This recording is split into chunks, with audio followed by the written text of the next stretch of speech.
Hello viewers, this is your host on Tech Insight Pro.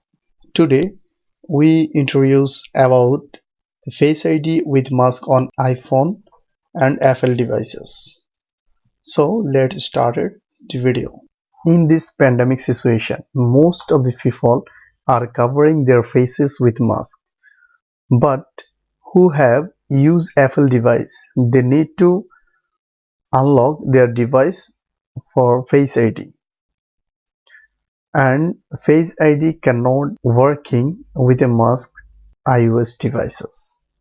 But the iOS 15.4 lets you use Face ID with a mask to unlock your iPhone.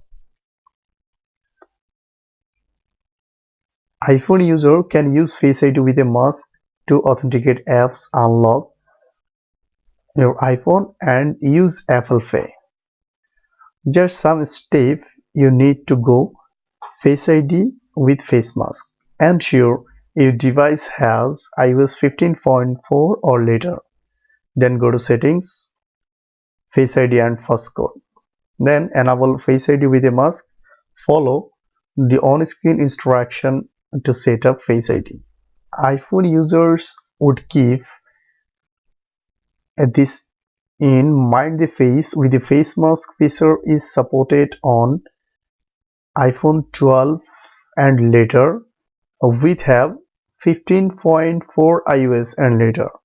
The device included Apple iPhone 12 mini, iPhone 12, iPhone 12 Pro, iPhone 12 Pro Max, iPhone 13 mini, iPhone 13, iPhone 13 Pro and iPhone 13 Pro Max. iPhone 11 or earlier series are not supported to Face ID with mask. If you have the earlier series, you cannot use this feature right now. Thank you. Thank you for watching my channel. Don't forget to subscribe.